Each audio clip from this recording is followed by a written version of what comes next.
Bonjour, et si on parlait slow communication? Je suis Magali Tuffier et je fais de la slow communication. Donc aujourd'hui j'avais envie de commencer cette petite série de vidéos en se disant bah voilà, c'est quoi la slow communication? C'est quoi ma vision de la slow communication? Alors pour moi c'est vraiment une histoire de sens, d'intention. C'est quelque chose qui est, c'est une façon de communiquer qui est peut-être un peu à contre-courant de ce qu'on peut trouver aujourd'hui, où on a une communication avec peut-être des stratégies très posées, des règles, etc. Oui, où finalement on oublie un peu que si on communique, c'est d'humain à humain, et que la notion d'intention, elle est importante. Quelle intention je mets dans ce que je partage, dans ce que je communique, et puis est-ce que mon public cible, est-ce que ma communauté, c'est le moment aussi de recevoir ce que je lui envoie. Donc la slow communication, c'est vraiment se poser ces questions de est-ce que c'est le juste moment, est-ce que c'est le juste canal aussi, parce que c'est pas la peine de publier sur tous les réseaux sociaux si finalement on sent bien qu'on a une affinité avec un réseau en particulier, ou que notre public a une affinité aussi. Voilà.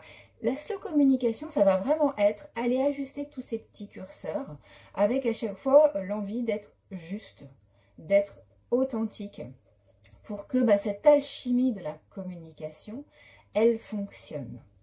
Donc moi je pense que voilà, ce qui peut être intéressant, c'est la petite métaphore de la barque. Ça c'est vrai que c'est une métaphore que j'aime bien donner pour expliquer ce que c'est la slow communication. Donc on va imaginer que vous êtes dans une barque. La communication, c'est votre entreprise. Et cette barque, elle est sur l'eau. Et le courant, c'est votre énergie, votre motivation, votre envie, votre état d'esprit.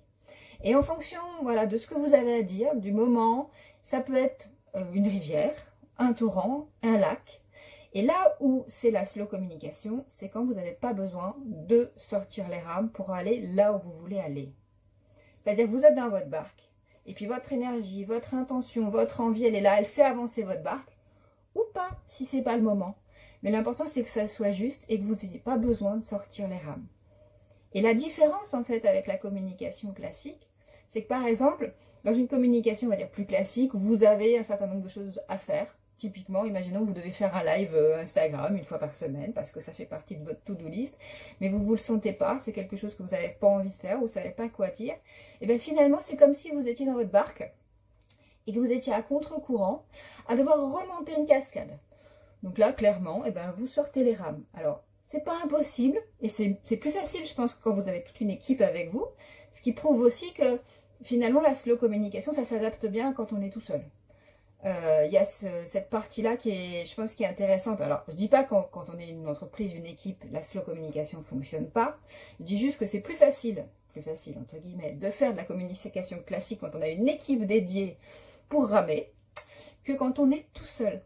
Et vraiment, moi, cette notion de slow communication, moi, je me l'applique à moi parce que je suis toute seule dans mon entreprise à communiquer. Beaucoup de mes clients sont aussi des solopreneurs ou des toutes petites équipes. Et la slow communication, ça va vraiment aller à ceux dont c'est pas forcément le métier.